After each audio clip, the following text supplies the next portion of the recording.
ফচকে চিটিংবাজ ধোঁকাবাজ কোন একজন আপনারা দেখেছেন কি বলে সোশ্যাল মিডিয়ায় একজন রাস্তা ধারে দাঁড়িয়ে বলছে আমি নাকি মূর্খ, আমি নাকি জাহেল, আমি নাকি অজ্ঞ, কিছু পড়াশোনা করিনি, আমার 2 এর সার্টিফিকেট নাই, 3 সার্টিফিকেট নাই, মাশাআল্লাহ ওর বড় সার্টিফিকেট। একদিন আমার রাস্তার ধারে দাঁড় করিয়ে দেখবে, আপনি দাঁড়ান আপনার জিপটা দেখবো তৃণমূলের খেতে খেতে কত জিপটা মোটা হয়ে গেছে। এখন দেখছি সেই মাল দেখছি একদম পাচারটা আরম্ভ করে দিয়েছে, পাচারটা আরম্ভ করে দিয়েছে। কথা বুঝতে পারছেন না? অনেকে মনে করছে তোহা হুজুর বুড়ো হয়ে গেছে।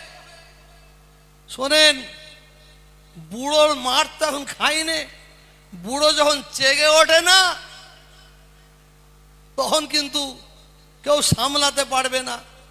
এখন কিছু কিছু অনেকে বলে তোহা হুজুর এই মমতার এই অমুকের এই, কে বলেছে রে বাবু, কে বলেছে? অত সহজ নয়। আমার কওমের প্রতি যদি কেউ আঘাত দেয়, কে চুম মেরে থাকবে না থাকবে, আমি তোহা সিদ্দিকী চুম মেরে থাকতে পারি না। আমি তোহা সিদ্দিকী চুম মারবো না।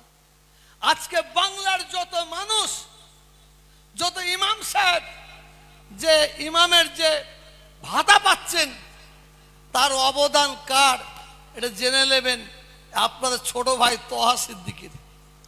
যত মুয়াজ্জিন ভাতা পাচ্ছেন এর অবদান কার আপনারা খবর নিয়ে জানতে পারবেন, এই আপনাদের ছোট ভাই তোহা সিদ্দিকী। আজকে মহারাজরা এসেছিলেন, আমি মমতা ব্যানার্জিকে বলেছিলাম আপনি ওয়াকফ সম্পত্তি থেকে তার আয় থেকে ইমাম মুয়াজ্জিনদের আপনি ভাতা দিচ্ছেন, ওরা কি করেছে? ওদের তো দেবত্ব সম্পত্তি আছে। উনি বললেন তাই না, উনিও তাদের দেবত্ব সম্পত্তি থেকে ভাতা দিচ্ছেন। তবে যদি কেউ বাংলার কোনো এমএলএ, কোনো এমপি, কোনো মন্ত্রী যদি আমি তোহাকে মিসইউজ করার চেষ্টা করে, দোয়া করবেন তোহা সিদ্দিকীকে মিসইউজ করতে পারবে না, তোহা সিদ্দিকীকে মিসইউজ করতে পারবে না, এটা মাথায় রাখবেন। অনেকে মনে করছে তোহা হুজুর বুড়ো হয়ে গেছে। শোনেন, বুড়োর মার তো এখন খাইনে। বুড়ো যখন চেগে ওঠে না তখন কিন্তু কেউ সামলাতে পারবে না। এখন কিছু কিছু ফচকে চিটিংবাজ ধোঁকাবাজ, হ্যাঁ অনেকে অনেক রকম কথা বলছে, বলতে দেন। কোন একজন আপনারা দেখেছেন কি বলে সোশ্যাল মিডিয়ায় একজন রাস্তা ধারে দাঁড়িয়ে বলছে আমি নাকি মূর্খ, আমি নাকি জাহেল, আমি নাকি অজ্ঞ, কিছু পড়াশোনা করিনি, আমার 2 এর সার্টিফিকেট নাই, 3 সার্টিফিকেট নাই, মাশাআল্লাহ ওর বড় সার্টিফিকেট। একদিন আমার রাস্তার ধারে দাঁড় করিয়ে দেখবে, আপনি দাঁড়ান আপনার জিপটা দেখবো তৃণমূলের খেতে খেতে কত জিপটা মোটা হয়ে গেছে।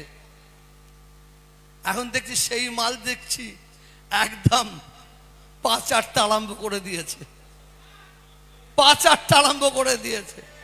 কথা বুঝতে পারছেন না?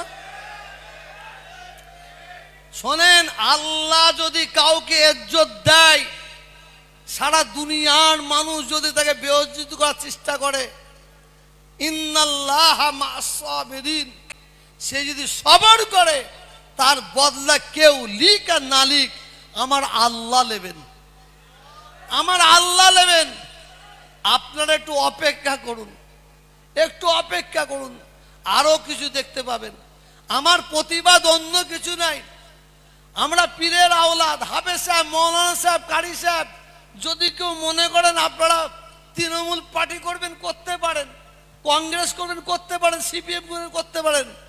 আমার প্রতিবাদটা একটাই, তুমি আমার পীর বংশের আওলাদ হয়ে, তুমি পীর বংশের আওলাদ হয়ে পার্টি করছো করো।